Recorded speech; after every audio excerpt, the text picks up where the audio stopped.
Awesome. Thank you, Vito. It's wonderful to be here. It's an honor. Thank you guys for showing up. We've got such a special guest. No introduction needed, but we're going to give one anyway in just a few minutes. But I wanted to give you just a high level of why we started PDI and what it's all about. So as many of you are golf industry experts or maybe golfers and coaches and teachers in the audience, PDI is one of those things for me is that 30 years ago, as a player or aspiring player, I should say, going around seeing the best coaches in the world, I wanted to understand about my game, what was holding me back. And almost to every single coach I went to see, and they were all the best coaches in the world, I heard the same things, which was, technically you needed to work on this. You needed to work on where your swing positions were. What they didn't realize about my background was I was actually a former baseball player, a good athlete. I had some injuries, but I really wanted to get better at the game of golf. But all I heard was how technically, they didn't know anything about my golf skills, if you will. They didn't know that my scoring average was 70. They didn't know that I could hit another shot that was required. When they saw my swing, which was a very ugly golf swing, and said, we need to fix you in order to play at the highest level. And I walked away kind of disappointed in the fact that I'd been working so hard to get to a certain level of competency of playing, but then I, kind of realized that, I have to restructure my whole golf swing. And I didn't really feel like that was something I wanted to do at the time. I was a little older. I guess it come into the game a little bit later, which then made me start to think about what's next in my career from a standpoint of I'm not going to make it on tour because my golf game isn't good enough, which I realized. But then what do I do next? And so my background in exercise science and biomechanics really kind of led me down the road of kind of looking at players and wanting to coach players myself and do it hopefully better. And so when I looked at it from that perspective, I started going, what are the skills required to play golf? And it's golf skills, chipping, putting, hitting the golf shot, controlling your golf ball. And also the mental side of the game, which is understanding what are the roadblocks that I may have mentally. Am I really self-aware enough to know what's happening? And then kind of identifying strategies to fix that. But then also the physical side, the function dictates form side, right? What physical limitations do I have that's prohibiting me from playing my best or acquiring the skills needed to play at the next level? Well, when I started looking at that and started researching that about players and all other sports as well, what would that do for my coaching? Well, it led me to then assessing those things and collecting information that led me to better decisions with my players as I started coaching them. So that's kind of where PDI started. It's kind of why I started PDI, and it's the holistic view from the player perspective that helps me as a coach identify those things. So really excited about where that's going, and so really happy to be here to talk about that and talk to my special guest about that as well. So just using one thing I wanted to say before I get to introducing our guest. Jim Rohn, you may know, said success is a few principles practiced every day. And I think that's one of the things that we look at. If you do this every day, it's something that's going to help you in your business and approaching things with your players as well. So without further ado, let me introduce our special guest. I have the honor to introducing the GOAT of women's golf and golf as we know it. So she's often hailed as the greatest female golfer of all time because she's dominated the LPGA Tour for 15 years and has over 90 worldwide victories, including 11 majors. She holds numerous records, including the Rolex Player of the Year award 6 times. Beyond her course achievement, she has broken barriers competing in the PGA Tour event, dedicated advocate of women's and girls golf through her foundation and various initiatives. After retiring in 2008 and focusing on her family and business ventures, she's returned to competition, winning the 2021 Seniors Open by a landslide. Her impact extends beyond the course as she has been recognized with the Presidential Medal of Honor or Medal of Freedom and serve as president of the International Golf Federation. We're very proud to call person ambassador of PGA and welcome to the stage Annika Sörenstam. Thank you. Thank you very much. Great to be here. Roger, you bring a big crowd. I know. Thank you for showing up for me. Yeah. Annika, we've got a few questions, and obviously we're going to pitch this out to the audience as well. But one of the things, we talk about a lot is long-term athletic development, and I know that you have some great views on that.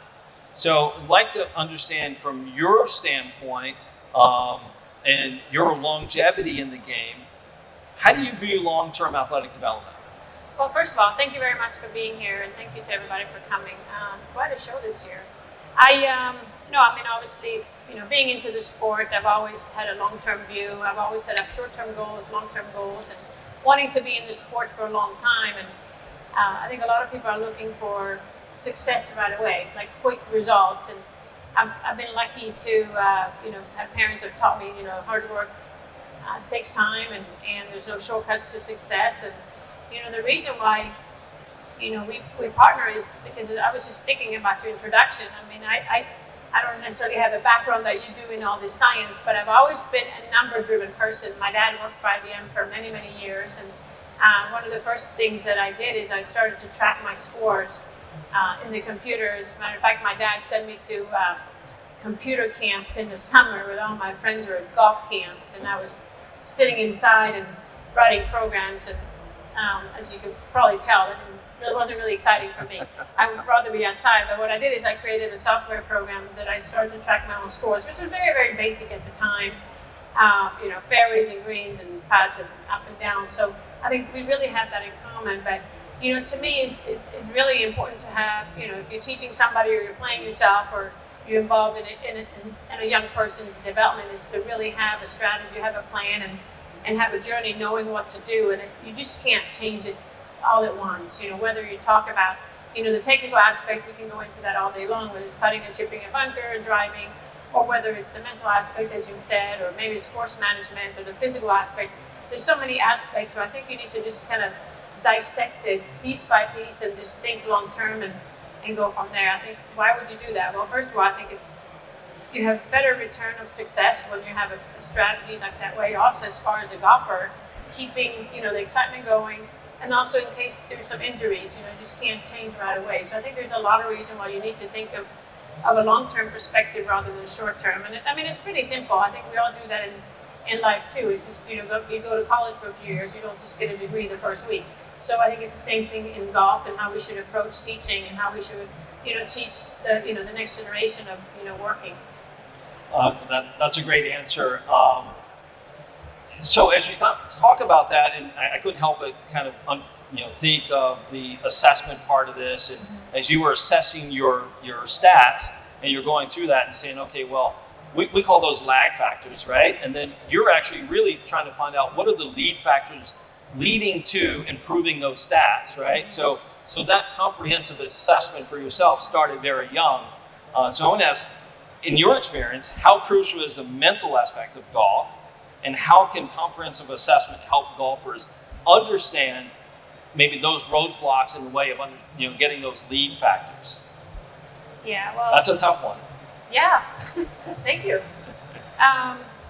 If you play the game of golf, you know how mental this game is. It doesn't matter how good of a swing you have, how far you hit it, and how straight you hit it. You got to play from A to B. Yeah. That's really, the basics of the game. And I think the more time we have to think about things, we get in our own way. We walk to the next shot. We think about, most of the time it's negative thoughts. That's just kind of how the human being is. It's like we just think about, oh, maybe I have a bad lie, or now I'm going to hit into the wind, or a tough hole location. So the mindset is so important. So I always talk to a lot of young kids. I said, you're on the range for 8 hours, you're on the putting green for 3 hours, and then how much of the mental aspect really do? And not a lot of people, they just really don't know what to do. But you're right. It's finding, what can help you work on that as well as the physical aspect. So, as any coach, you got to throw that in as well. Absolutely. Good thoughts there. PDI allows for personalized development plans. How important is a personalized plan?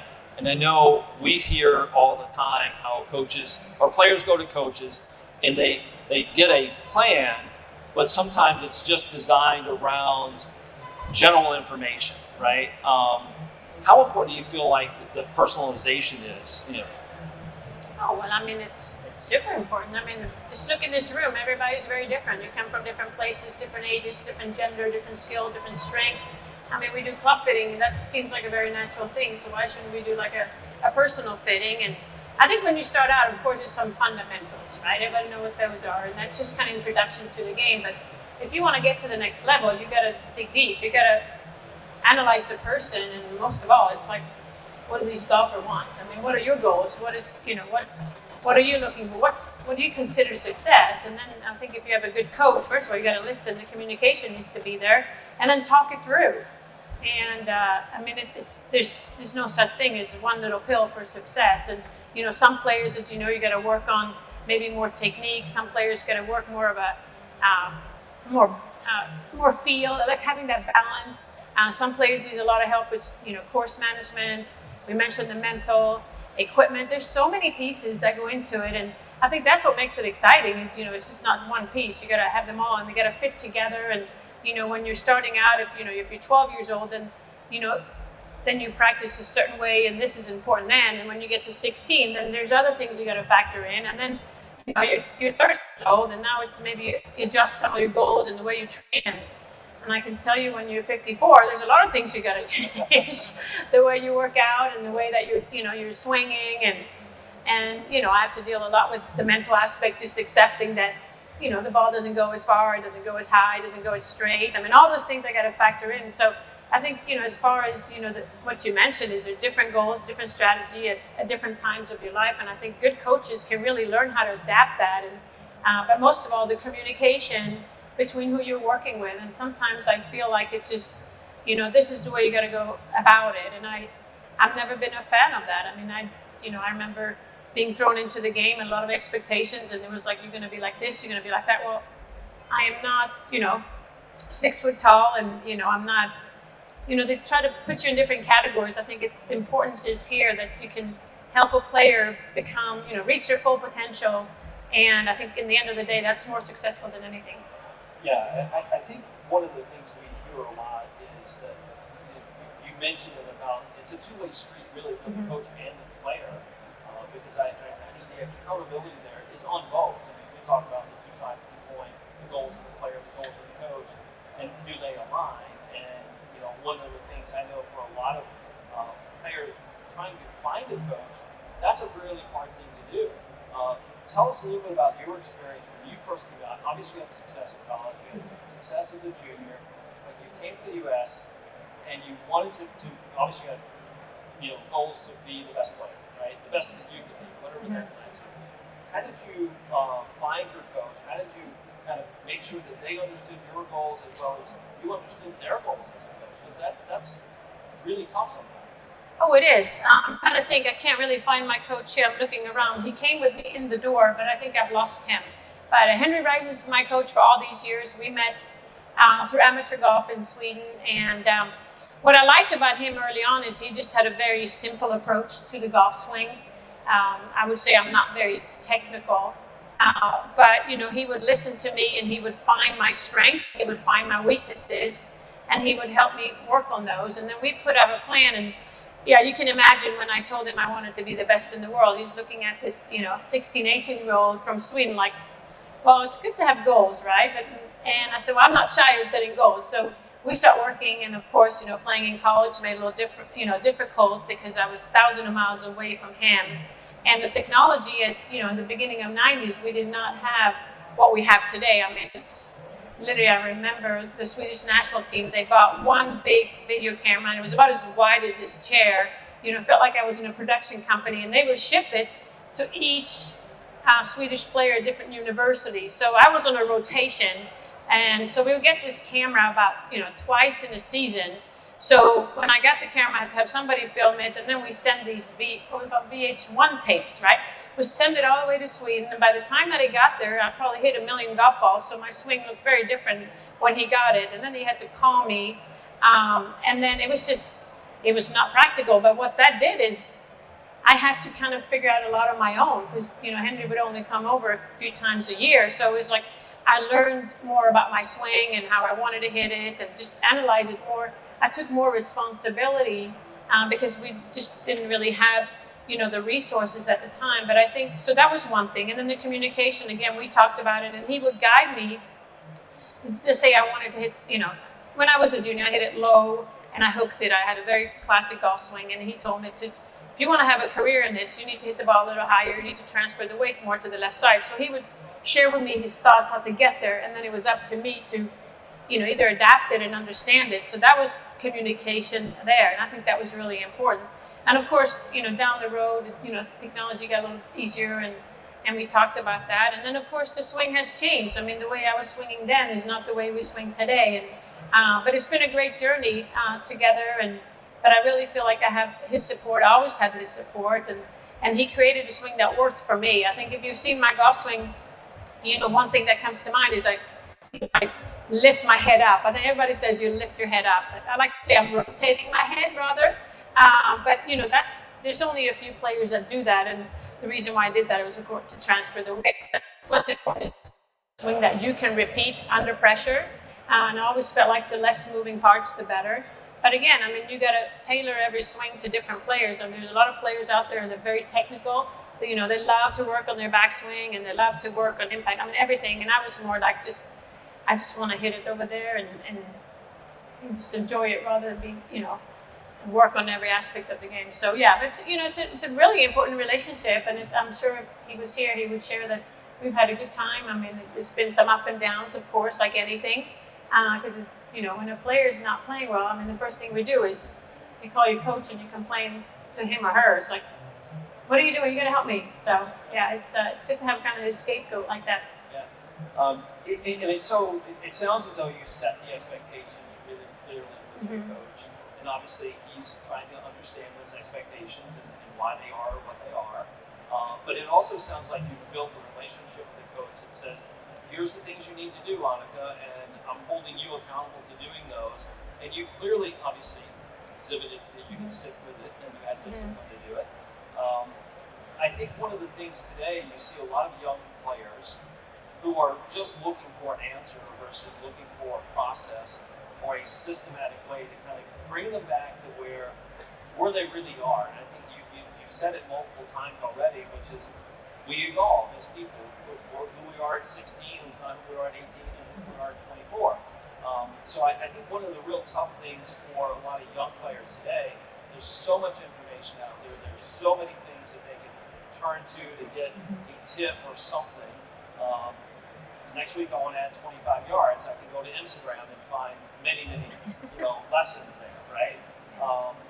But that leads to a lot of undue pressure potentially on these young players too. What do you see, or what's some of the advice for the young players and parents out there that has that aspiration to be a great player? What's your advice to them on information? Because that's a tough one. Right now, that's a big one. Yeah, I mean, you said there's so much information. I mean, you come here and you go from booth to booth, and there's all these gadgets, and this gadget will give you this, and this one will give you that. And, by the time you walked about 20 yards, I'm sure your brain is just spinning with stuff. So overwhelmed. I mean, I think again, you need to have your own philosophy and figure out what's important to you, and also in the sequence you want to work on it. I'm always a believer in this, find a path, work on it, and then see what happens. Again, it doesn't happen overnight, and if you are working on something and it's not working, you don't see the results that you want, yeah, it's okay to pivot, it's okay to try something else, but you need to have the patience to try something for the long term. And everybody knows it takes days to work on muscle memory. And so, but again, it's just what tools can help you that you feel like you're working on your journey. And I mean, you're right. I mean, but you have to just have a filter. There's so much out there, but stay on your path, think what you want, and trying to simplify it as much as possible. But it's amazing to see how this game has evolved. And I mean, the reason why we're really here is we're talking about, how to measure kind of your journey, other than just watching and we measuring, with PGA, it's all the numbers, it's all the data. And that to me has been really, really fascinating. But again, don't get overwhelmed, one thing at a time, and just kind of set up goals, how you want to, whether it's, you mentioned the distance, or maybe it's whatever it is, just set those goals and stay on that journey. Don't get distracted and start pivoting left and right. I feel like in that sense, you're just going to go backwards rather than forwards. Yeah, and that's really difficult. I think, again, back to there's so much information out there. I mean, we see it with some of the great players that we're seeing now in college. There's a one ball flight thing, right? I only want to hit it one way. But we know that the game of golf requires many, many different skills. And one of those is controlling your golf ball the best possible, right? So as you mentioned, you used to hit it very low. You want to hit it high, obviously, to compete. The greens are faster, harder to stop it on the greens. Is there a secret to your ability to change that on the physical side? And I say secret, it's a process, right? You had to evolve on the physical side as well to hit the shots that you probably wanted to hit under pressure. Tell us a little bit about what that meant to you as far as how was your physical regimen changed to play at your best? It's funny you mentioned, because the guy I used to work with, Caddy's over here, just stepped in here. He worked a lot on my fitness. Really, the background of that is, I play all kinds of sports, and I really didn't train for anything in particular. When I was in college, we would kind of just go in the gym and we watched the football players, we watched the basketball players, maybe the track and field players from the University of Arizona, and I would look at them and I would just kind of copy some of what they were doing. I really didn't know much about it, but I knew I had to be somewhat active. And then I would, do a jog for 3 miles, thinking that would really help me.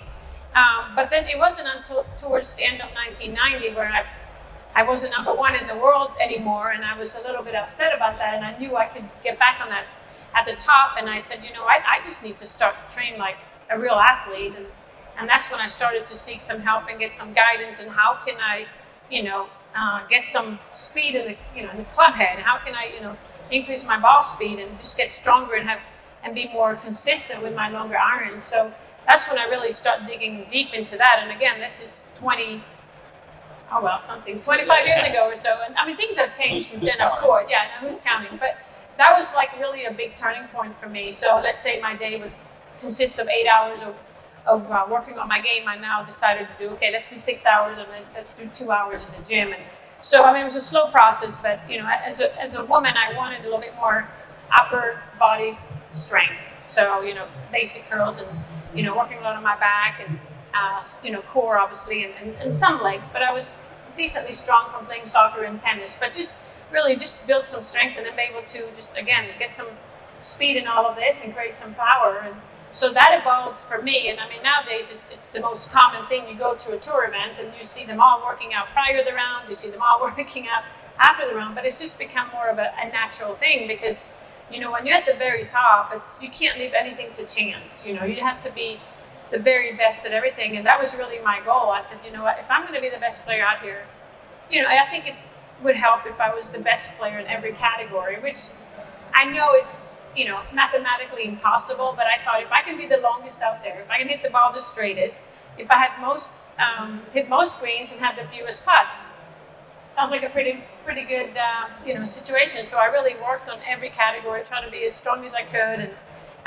consistent as possible, best feel around the greens. And I mean, I didn't get to all of it, but I always tell people all the time, you set the goals. If you don't get there, I'm certainly going to be a little better than when you started. So fitness has been a big deal to me, and we see it nowadays with every junior. And if you're working with somebody and they're not into fitness, I recommend you highly start doing that. I mean, I'm not a big fan of a ton of weight at early ages, but just kind of start teaching them the routines. There's a lot of body weight stuff you can do, and bands, and just getting into the mindset of young people that this is part of golf. Golf is not just banging drivers on the driving range.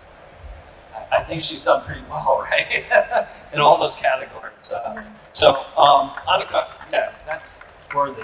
One of the things that I know you were involved in advocating girls golf, and you've got a lot of junior events going on, and We see it now in the industry, so many junior events playing.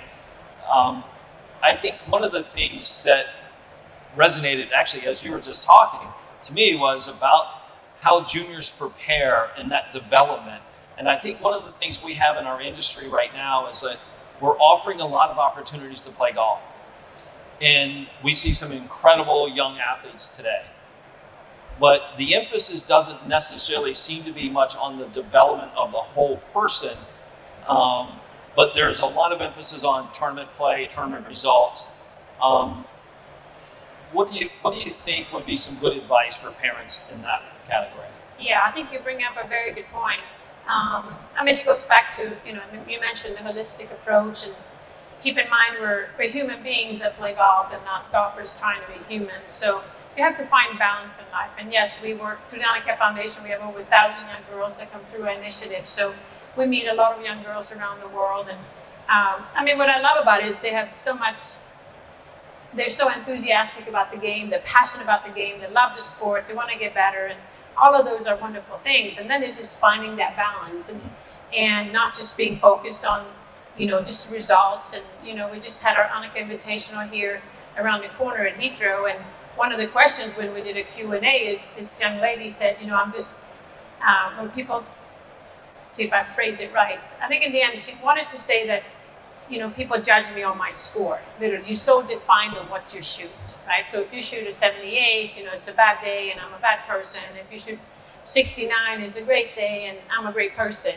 And, to me, it's like, it's a little sad. I mean, it's not, because, one day you shine like the sun and the next day you're out. And that's really what I see a lot with these young people is they push so hard and all they care about results. And if they don't perform exactly, they just either get burned out or the coach moves on, or it's just there's so much pressure on young kids. And it's not just that. There's a lot of things that give pressure on young kids today with different distractions. But I think we should start looking at, again, more the holistic approach. Having happy golfers is not a bad thing. I mean, if you're happy, you most likely play good golf too. So I think it's important to find balance in practice, balance in competition, and also make sure that these kids get some rest. I mean, a lot of these young kids are growing, as you know, and they work so hard, and they get injuries at an early age, and then really it just starts to spiral, and mental health is a big deal. And I think pressure is fine to have a little, but it's like anything. I'm a person that believes in moderation, so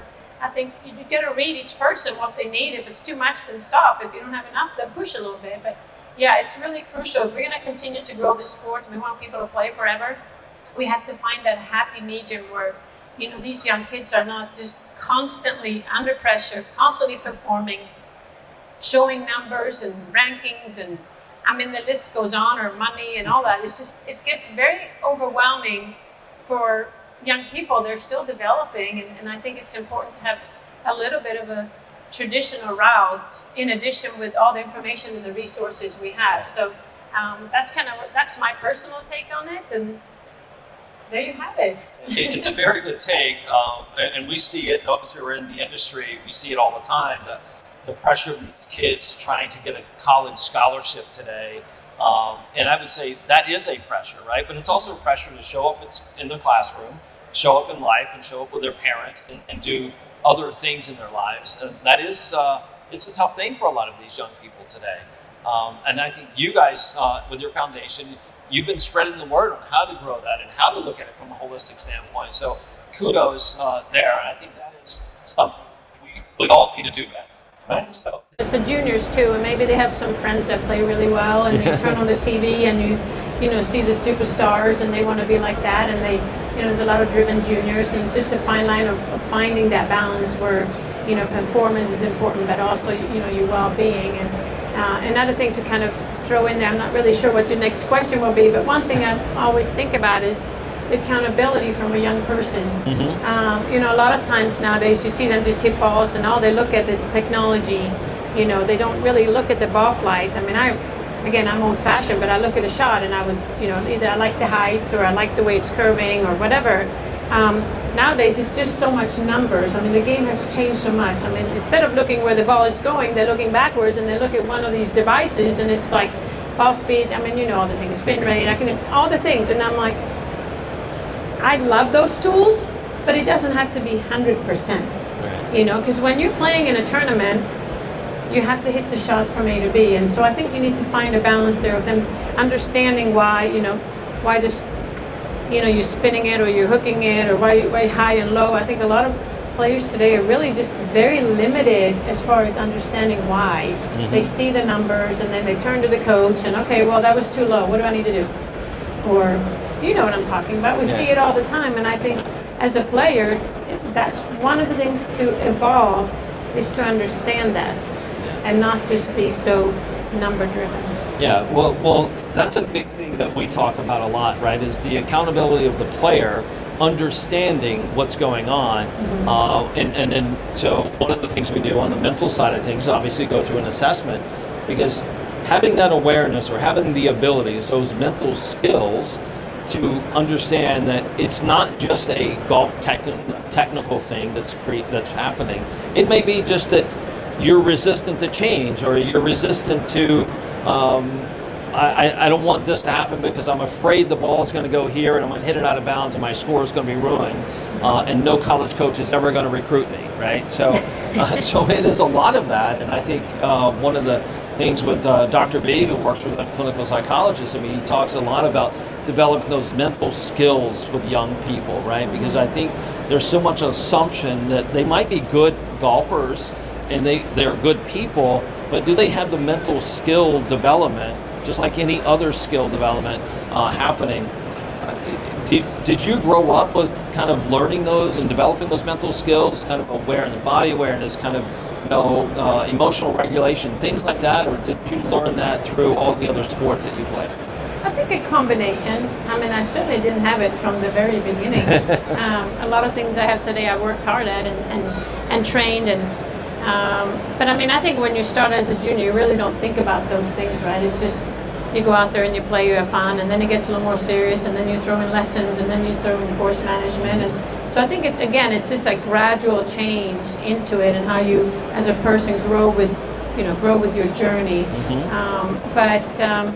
Yeah, I mean, I would say you can learn a lot of things. Some of it is, you know, maybe you have a little bit because you learn that in soccer, or you learn that in tennis, and but I mean, it's really fascinating. You go to any tournament, amateur tournament, professional tournament, and you see these beautiful swings on the range, and then they walk 50 yards to the first tee, and they play 18 holes, and all of a sudden you see the scores. You're like, well, how did she or she shoot this, and it's like, well, it's not just the technical aspect, and I think that's really why I think this game drives us crazy sometimes, because you feel like you hit a grade on the range and then it just doesn't turn out in the course. So there is a way, you know, with the mental aspect and, you know, kind of your mental approach, or all these routines. Personally, because you'd probably reassess, you would kind of come back and go, how is this working? Is it working? I go play.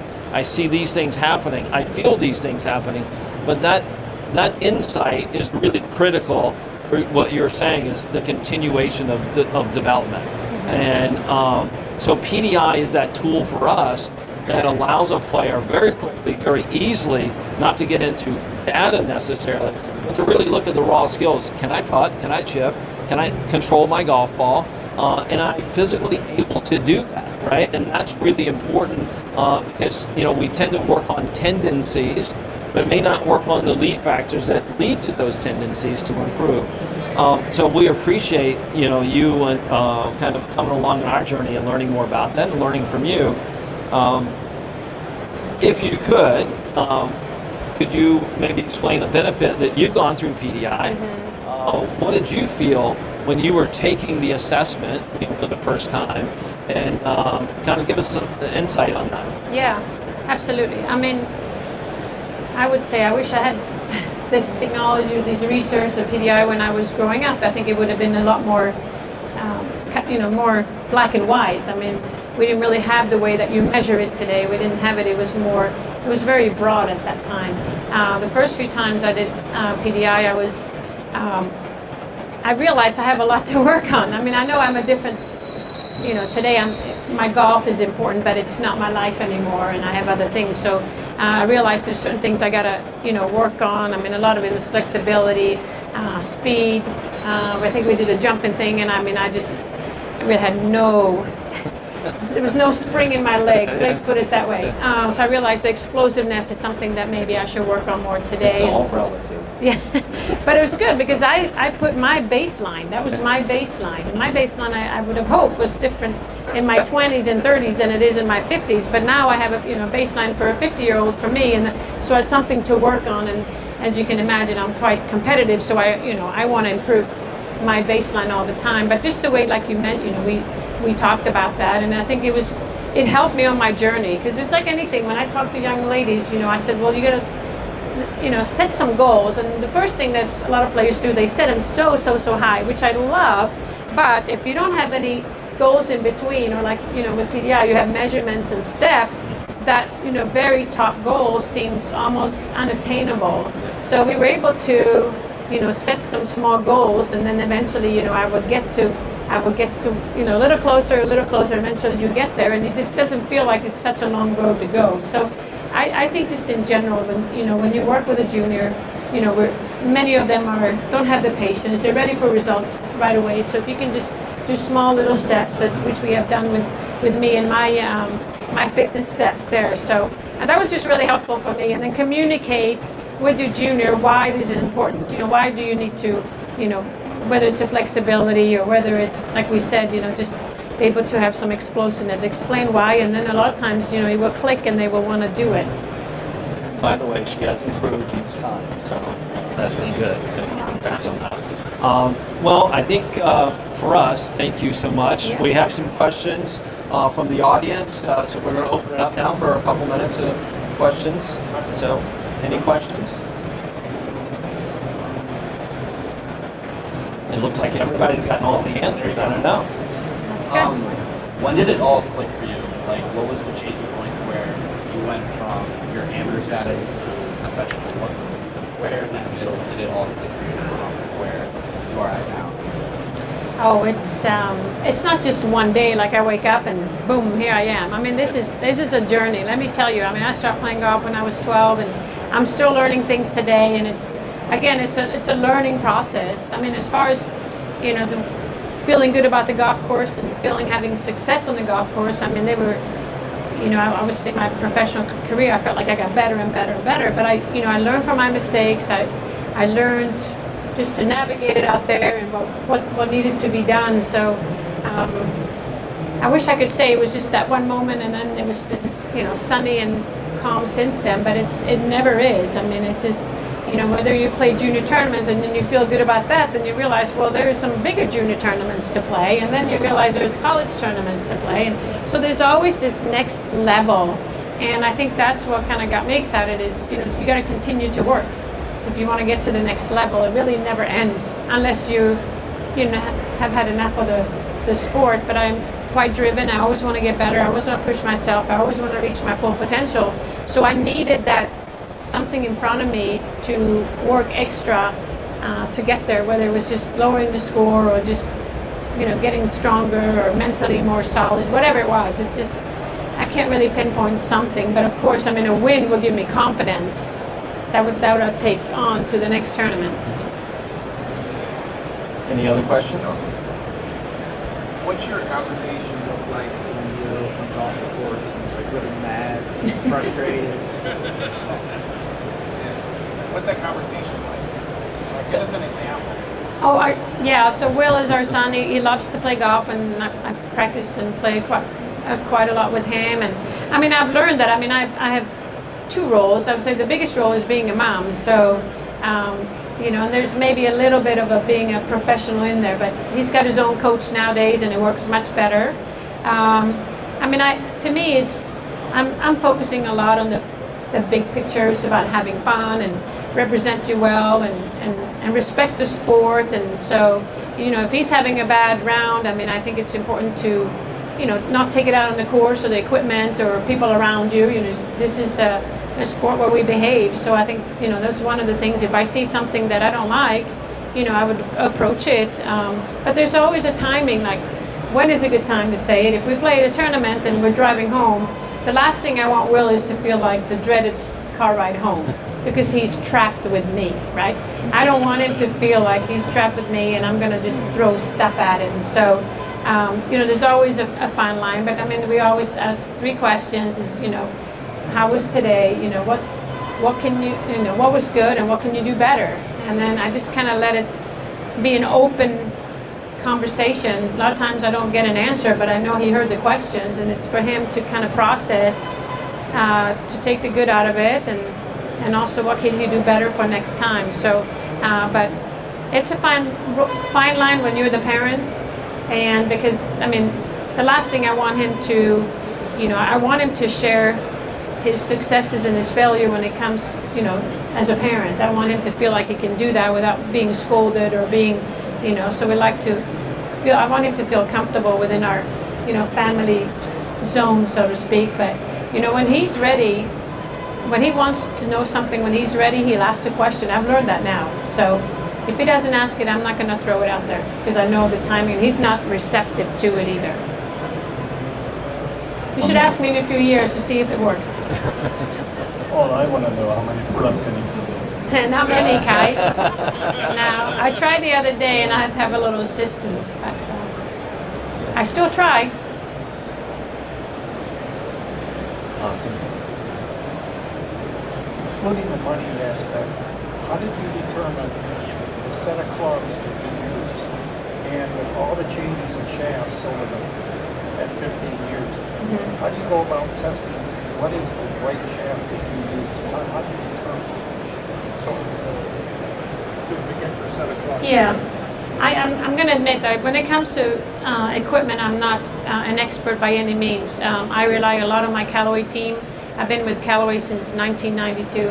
I got to know Mr. Callaway early in my career, and I mean, obviously they're one of the leading manufacturers out there. And as far as shaft, I tell them what I want. I hit some shots, I can feel right away I like it or I don't like it. It's too high. It's whatever it is. I lean on my feel a lot, and they look at numbers and I try different stuff, and so I'm very reliable on my Callaway team in that aspect. I've never really had an interest in that for some reason. I focus on other things in my game. My sister, on the other hand, she knows everything about every equipment, and she would be the one that's tinkering left and right. I would just say, let's just go play, right? Let's go play, and we hit, and I would say, wow, why am I pushing it to the right? She goes, well, that's because your loft and your line, your shaft. I'm like, okay. So I'm not a good person to ask it, other than just I play what I love. If it works, I play with it. I'm not going to change, too much just because I'm looking for that extra, yard or two. To me, confidence is important in the club. Feeling comfortable with the club. Callaway comes out with a ton of equipment. I try a ton of it. I give them feedback, and we kind of go from there. So. One last question. What's your push button trigger that brings you from a practice mode up into a high performance mode to get you to that extra level? Do you have a push button that from a mental or feel or physical approach that you say, right, I need to get into this level, the game starts, and I have to catch these people, or you have a mental, physical, or a feel approach to pushing the button to get to a different level?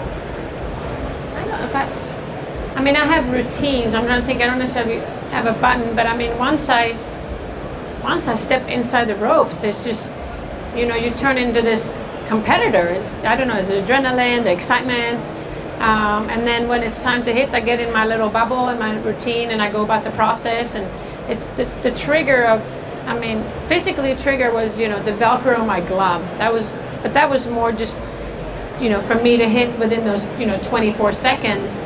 But I learned how to turn it on, and I learned how to turn it off. Meaning when I'm about to hit a shot, that was the only thing. I could have planes fly over me. I could probably have fireworks. I could have all kinds of noise. It didn't really bother me because I was so, focused on what I have to do. And then once I hit the shot, it was okay. Then I turned it off and relaxed my mind, and then I can probably see things and hear things. But then, okay, time to chip. The trigger would be the glove, the Velcro on the glove, and then just be so focused. So I'm not sure if I'm answering your question, but that was kind of my trigger, and that's how it worked. And But it was also always inside the ropes that just got me fired up. I mean, think about all the hours that you put in the gym, all the hours on the range or whatever,